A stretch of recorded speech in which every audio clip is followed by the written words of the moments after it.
Physical spear, so you get that multi-strike move. If your opponent's holding a focus sash, doesn't matter, gonna hit multiple times, break it, and deal damage. Let's go, trainers. Good day, Gdańsk. Let's get going with King Gambit and Volcarona versus Incineroar and Amoonguss. And Incineroar going for the Intimidate turn 1, but that is exactly what that King Gambit is for, getting the Defiant boost to its attack, so going to one stage of increased attack, and that's going to put it in a good spot to be able to dish out some damage in the following turns. Of course, this Volcarona is running the Covert Cloak, so it's not going to be susceptible to a fake out from the Incineroar, and instead can go straight on the offensive. But a Heat Wave from a Volcarona isn't enough to be able to knock out an Amoonguss in one, and so both of these players have got to be really careful about how they play this turn. For Joan, it's the, do I go for an attack? Do I go for a Quiver Dance? Do I get things going? And for Mattie, can I get an opportunity to get a Spore on the field? And you called it, Ben. Amoonguss takes about half health from that Heat Wave there. An opportunity to have its Citrus Berry as well. Recover a little bit of HP since its health went down to about half. Now, Parting Shot able to connect down onto the Volcarona here, lowering its offensive prowess, specifically the special attack here. That is the side that Volcarona hits on. And now Mattie will be revealing a Pokemon here from the back, hoping to threaten down this King Gambit, and indeed both the Pokemon on Joan's side of the field, Amoonguss not being the most offensive threat. Dondozo coming in here with its Unaware ability, but of course, King Gambit knows exactly where to target, goes into the Amoonguss. Doesn't matter if it's munched on its Citrus Berry already, it is going down. Yeah, Dondozo now big fish in a, well, pretty small pond right now, certainly making the rest of the pond look smaller. Sneasler joins the field here. That's threatening big, doubly super effective damage onto the King Gambit here. Volcarona, you've got to be careful of, because with the Flame Body ability burning any physical attacker, and Mattie's got 2 of them on the field right now. Dondozo does, though, have the Terra Fire, so that would keep it safe from any burns. And of course, this Volcarona, I'm going to have to double check this. I believe that Volcarona does have the ability to go for Rage Powder as well to keep that King Gambit safe. Right, yeah, Rage Powder, of course, redirecting away moves. But King Gambit already going for the Terrestrialization. Let's get Gdańsk going. Halloween may be over, but Terra Ghost is certainly what this spooky King Gambit is going to be rocking right now. And Protect coming out from Sneasler. Just wants to scout out for the turn, see what's going to be going down. Now, coming over to the Volcarona, gets an opportunity to go for the Quiver Dance here, boosting up its special attack, its special defense, and indeed its speed. Setting up is something you've got to be really careful of in Regulation Set H. No need to redirect if you don't actually take any damage whatsoever with the King Gambit from a close combat. But here it is, the Dondozo going for a Curse, getting its boosts set up, both its defenses and its attack, and lowering the speed stat, which, well, let's be honest, Dondozo's not the fastest fish out there. No, it's certainly not. But Wave Crash, interesting that that is the move of choice on this Dondozo, because it's the only damaging move it has, and it's going to be taking recoil damage. So slowly but surely, it will be whittling itself away, and the more damage it deals, the more recoil damage it takes. So we've got to be very, very careful here. Mattie hovering over the Terra Fire to protect itself from any potential burns coming out from the Flame Body Volcarona. And that's going to be a real big deal, whether or not the Sneasler does target down into the Volcarona, get that Flame Body activation. That's going to reduce the damage that it takes, but of course, also going to break that Focus Sash. And Mattie just not wanting to risk it this turn whatsoever, bringing Incineroar in, giving the King Gambit yet another Defiant boost. But it is the Unaware, I believe, on the Dondozo. On the Dondozo, which does help it able to take those attacks just that little bit better. The Unaware, of course, ignoring any snap boost from the opposing side. Haven't seen a Terra Fire Dondozo for a little while, trainers, but it's time for this Dondozo to completely flip its typing on its head. It's gone from a water type into a fire, leading the way, but it's going to be Heat Wave coming down now. Incineroar dodging, not going to be doing too much damage to that Pokemon anyway. Count-out Cleave also resisted into the Incineroar, but every little bit of chip damage counts. Now time for the Wave Crash. Dondozo does not mind hitting into this King Gambit one bit. It's a really good amount of damage. It's a really heavy attacker, and you can see why trainers are choosing to run Dozo without the Tatsugiri at the moment. And of course that Volcarona, because it's not carrying, well, it's not carrying Terra Grass, it's carrying Terra Fairy, in fact. So now this Terra Fire Dondozo is in a really strong position.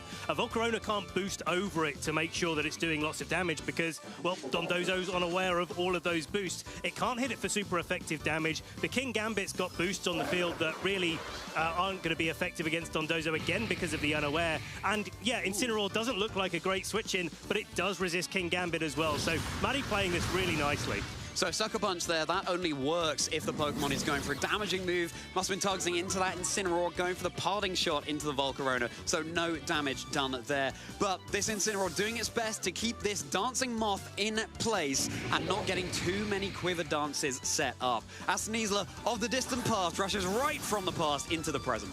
Into the present, indeed. Just as Dondozo goes for its second Wave Crash into the King Gambit, does take the knockout there. It's going to have to take a little bit of chip damage from the recoil on Wave Crash for its troubles.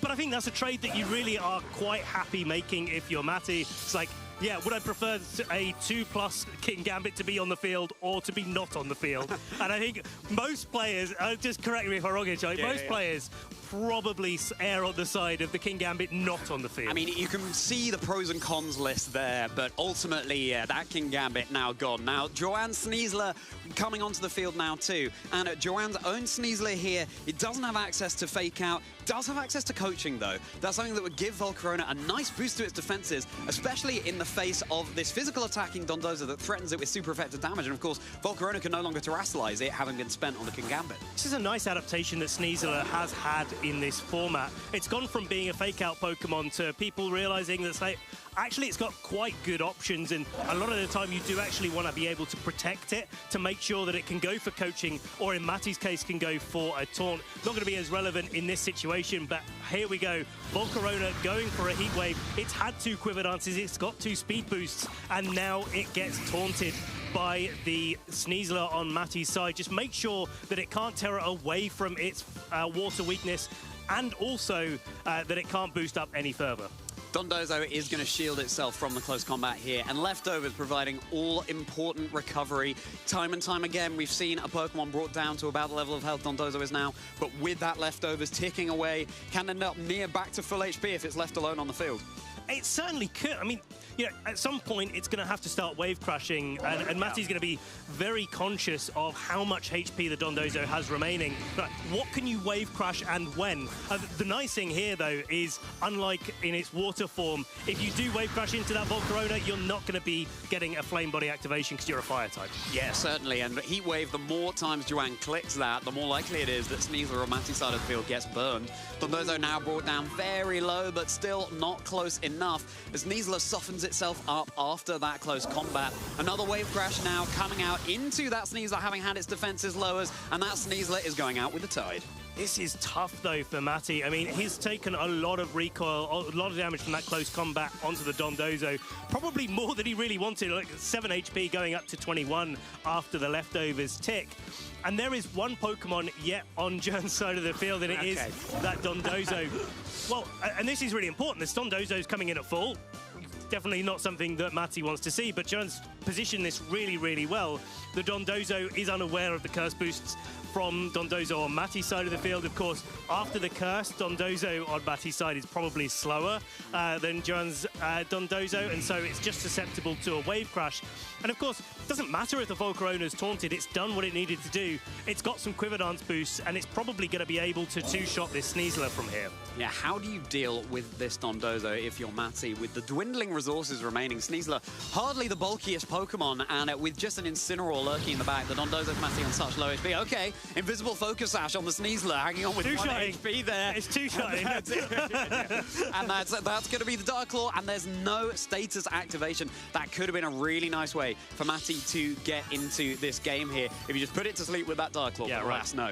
I think you do need to have a little bit of Dire Claw activation, but it's not likely that you're going to get too many opportunities here. Yeah. And I think this is the opportunity that Joan's got. You don't need to click Heat Wave to put damage onto the Dondozo at all. All you need to do is to do that 1 HP required damage to the Sneasler, and Terra Blast, even though it's normal, it's not really the strongest move out there as far as type coverage goes. It will still pick up the KO on the Sneasler there and will be able to do so with an amount of accuracy. I also want to call out the Liquidation versus Wave Crash choice here as well. Makes a big difference in this spot because Joan doesn't have to take recoil to attack with his Dondozo. Yeah, and that means it's going to be able to dish out more and more Liquidations versus Mattie's own Dondozo here. And here it is. That's going to be Liquidation super effective now into this Fire-type Dondozo. Can get a little bit confusing, trainers. The type chart is flipped on its head when it comes to terrestrialization, but that Dondozo was just then a pure fire type. Now Incineroar coming in from the back saying, well, what did I miss? And unfortunately, I don't think it's going to like the greeting that it's going to be faced with.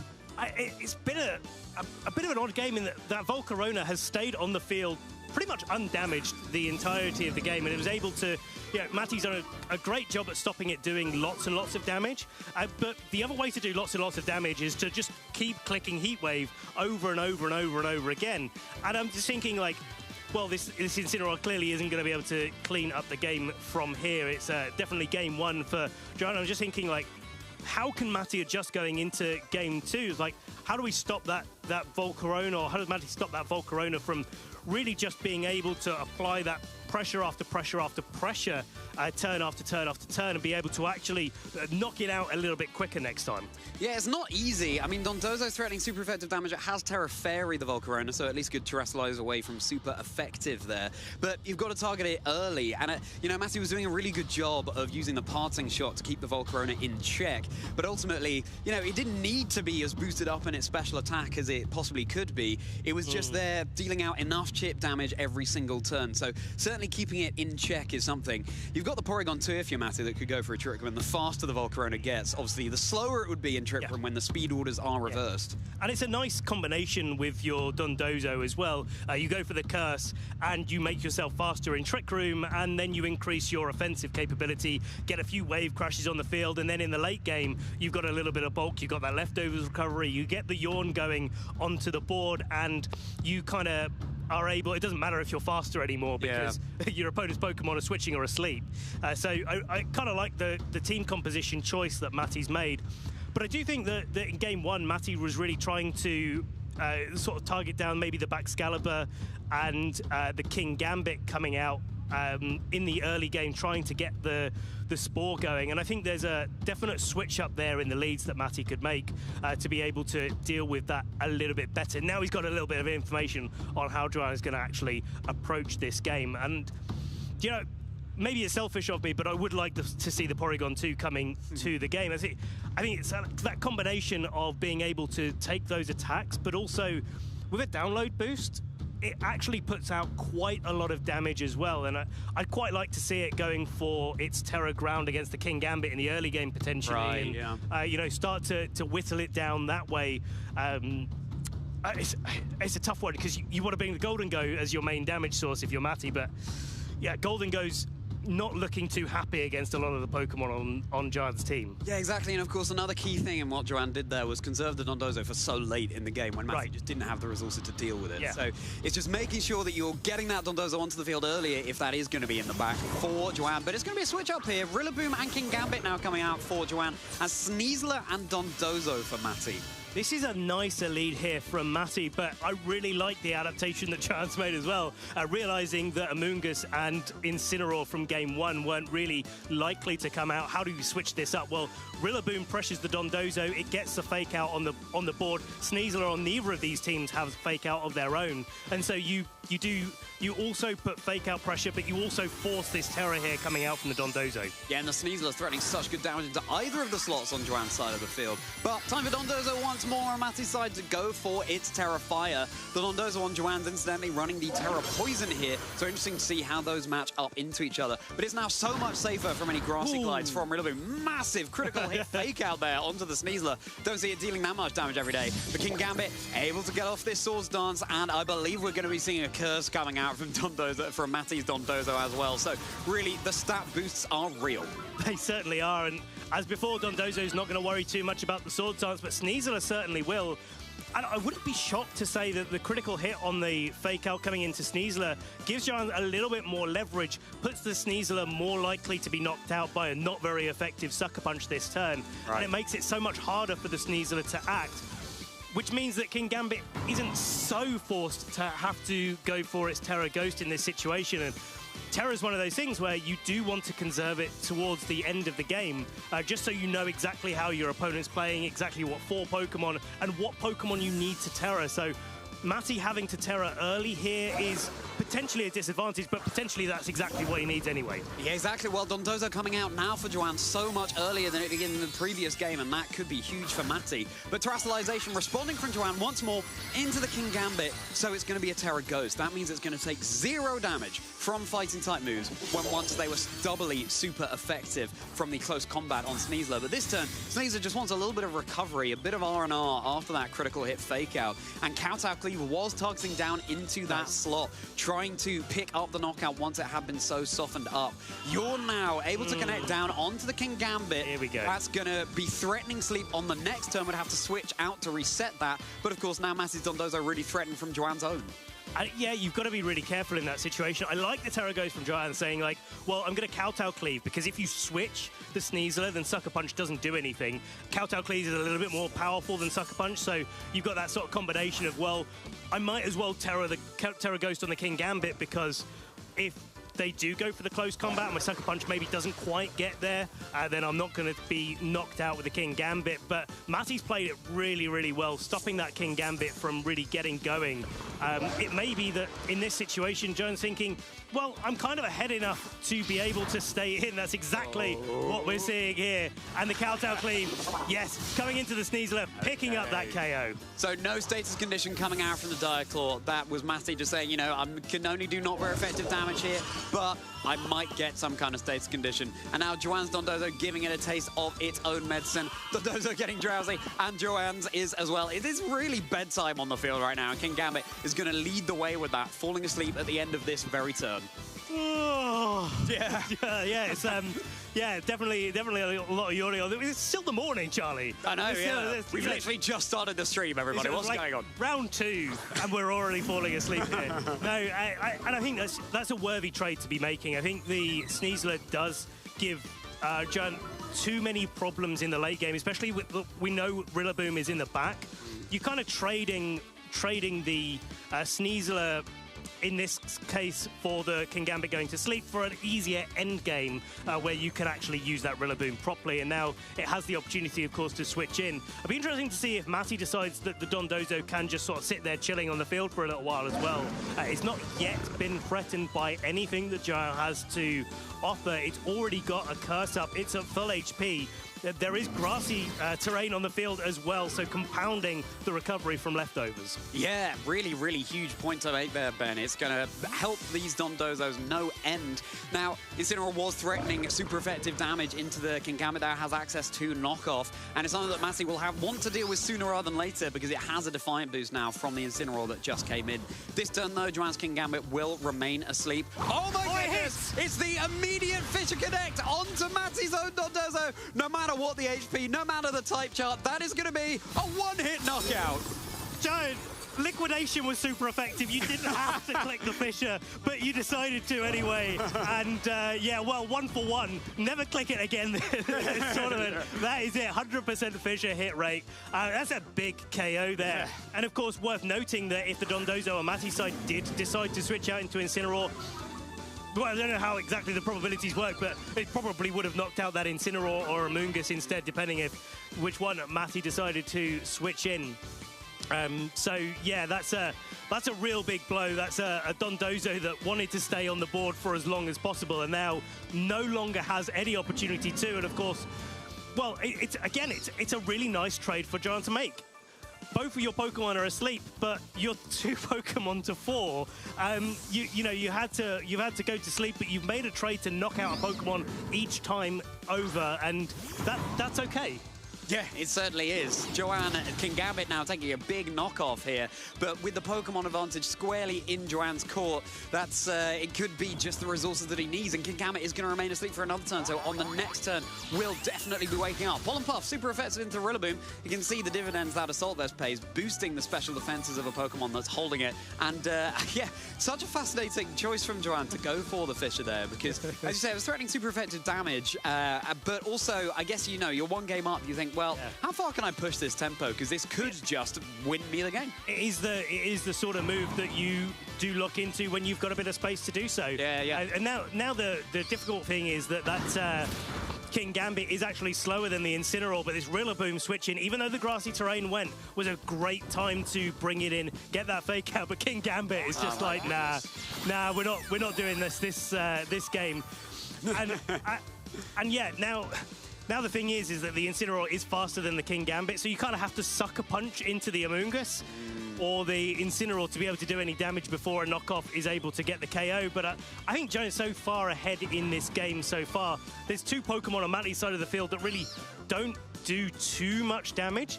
They do definitely have the advantage in this spot, but there is an unrevealed Pokemon for Joan, and likelihood is that that's going to be able to help dispatch both of these Pokemon on Mattie's side.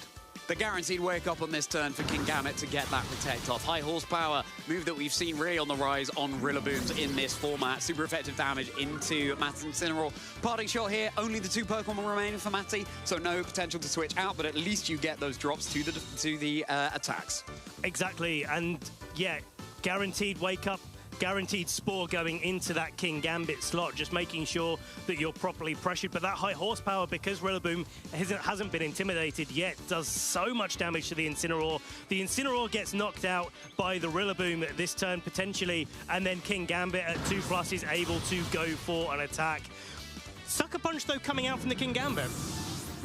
Yeah, Sucker Punch there, of course, only dealing damage if the opponent is going for a damaging move. And Pollen Puff was targeting into the Incineroar. That move isn't redirected. This Amoonguss is facing down all 4 of Joan's Pokemon. Lil top for Joan on another tear here and claiming Swiss round 2 in Gdańsk.